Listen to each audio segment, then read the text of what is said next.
Thank you everyone for taking the time to tune in today. Today's episode of The Topping Show is proudly sponsored by Topping Technologies. Topping Technologies is an IT value-added reseller and services company with a special proficiency in IT security. Heck, I see their founder at least twice a day. Guy says he's quite handsome and brilliant. He's me, see that's the joke. If you're an IT leader or a business owner, you can reach out to the team at sales@toppingtechnologies.com. Also, trying to get to 4,000 subscribers by the end of the month. So if you can click that button and tell your friends, I would greatly appreciate it. Now, going over to the business part of the podcast, you have Walmart quarterly earnings in, and their stock shoots up like a rocket as their e-commerce continues to grow. Now, this is brought to us thanks to investing.com, which, A+ for marketing, you know exactly what that website is all about. Here you can see a couple of pictures there. Iconic Walmart logo. Now, they note that Walmart reported its second quarter earnings, topping analyst expectations. A+ for good word there. They say the retail giant share jumped by more than 7% within the news of this, and they also host a strong, robust e-commerce growth and improved margins. Walmart posted adjusted earnings per share of 67 cents, beating the analyst expectations of 64 cents.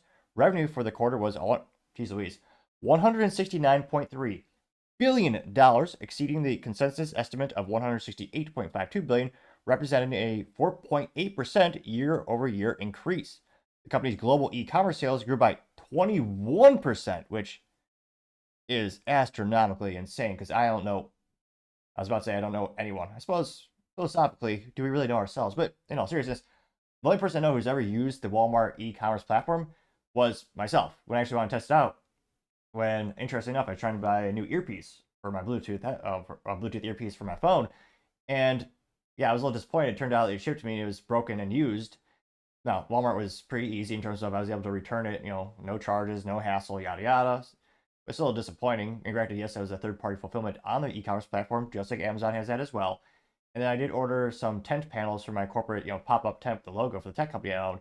That transaction was much more flawless, and the product did arrive new and all fine and all as good as all well. But yeah, in terms of most people buying from e-commerce websites, again, anecdotally, I still only know of myself who actually has given it a go thus far. Now, they say that Walmart's consolidated gross margin rate improved by 43 basis points, primarily due to gains in the Walmart US and Walmart International segments. The retailer's consolidated operating income increased by $0.6 billion or 8.5%, benefiting from higher gross margins, growth in membership income, and reduced e-commerce losses. Doug McMillon, the president and CEO of Walmart, says, quote, "Each part of our business is growing. Store and club sales are up. E-commerce is compounding as we layer on pickup and even faster growth in delivery, and our speed improves. Our newer businesses like marketplace, advertising, and membership are also contributing, diversifying our profits and reinforcing the resilience of our business model." Which, unquote, and it is quite true. Was it, I believe it was Vizio? They actually bought out a TV manufacturer 1 or 2 quarters ago, fiscal quarters ago, to bolster their diversity. Because again, with the TVs these days, you got the advertisements on them, and then they also have, they think you have even the apps as well. So, because again, remember, people keep saying, oh yeah, these grocery stores are so greedy. Groceries are terrible. That's why companies like Walmart are diversifying into other things so much and trying so aggressively to move up to other products. Friendly reminder, if anyone complains about, grocery stores being greedy, most of these grocery stores are publicly traded. You can find their data online. The gross margin industry average for groceries is 2%, which again is also known as terrible. They barely make, I was going to say, that's a rough business model. That's why there's so few dedicated grocery stores that only sell groceries. And that's why, last time I checked, there's not a lot of startups in the grocery industry on average. Which again, that's why Walmart's got the right idea. Keep pushing the e-commerce, keep pushing the televisions. Because again, those products, I don't know, whatever people are buying on the e-commerce platforms these days, they're a lot more profitable than oranges or apples. Well, I should clarify, Apple, the good Macintosh Apple, the one you actually eat, not the ridiculously overpriced laptops, but I partially digress. They say that for the third quarter, Walmart expects earnings per share between 51 cents and 52 cents per share, slightly below the analyst's consensus of 54 cents. However, the company raised its full-year fiscal 2025 outlook, projecting earnings per share range from $2.35 per share and $2.43 per share, in line with current analyst expectations of $2.43 per share, up from the previous guidance of $2.23 per share. Well, that is interesting. They're actually raising their full-year outlook for fiscal 2025. Which again, companies are pretty hesitant to do that. And again, none of this is financial advice. Truth be told, if I was a financial guru, I would have bought Walmart stock decades ago, but I partially digress. it's one of those things where, yeah, missing those expectations, and when you're giving these expectations to all the public, that's when the stock, it usually, I mean, 99% of the time, that stock gets hit hard. So saying they're actually increasing their outlook for 2025, that's saying that they have very high confidence that their sales are going to keep growing, which is saying something because right now, even though we have political and cultural economic uncertainty, well, people are still buying groceries. And again, the attach rate is what helps Walmart because, again, they're not making money on the food. They're making money when you walk past the t shirts and you pick up one of those and you decide, oh, yeah, I need a, what's Walmart sell? Well, everything. I need a ream of printer paper.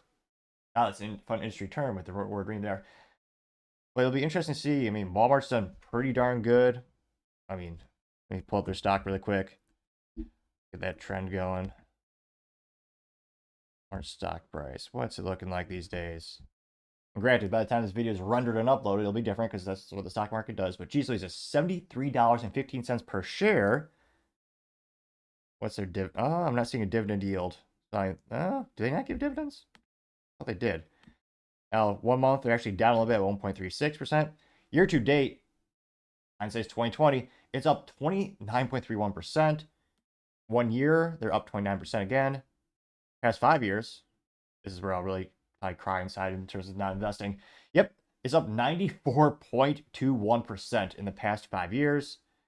So they're doing phenomenal. Again, not financial advice, not like kind of legally stuff gotta say, but pretty interesting. Even in a down economy, they're continuing to make money on the more profitable items, including their e-commerce platform. And I mean, that was the reason they bought Jet.com, which again was trying to rival Amazon for New York Minute, and they grew pretty quickly. Walmart bought them and incorporated that into their e-commerce platform.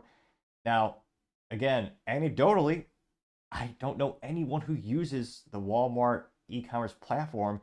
Maybe they're trying, in terms of them maybe changing metrics. I know people are starting to buy the groceries online, have them delivered, which then that would count towards the e-commerce platform.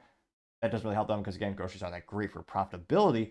But let me know, do you know anyone who's used the Walmart.com or the actual e-commerce part of the business where you're buying things like books and swimsuits and other random things on there? Or is it literally just myself that gave it a test a little while back? Let me know in the comments because, as always, it'd be fascinating to hear what you have to say.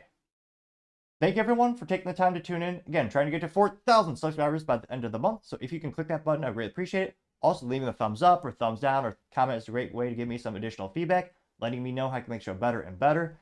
Lastly, don't forget to take the time to tell your family, tell your friends, tell your coworkers, heck, tell your enemies, tell anyone and everyone. Just stay safe, fight the good fight,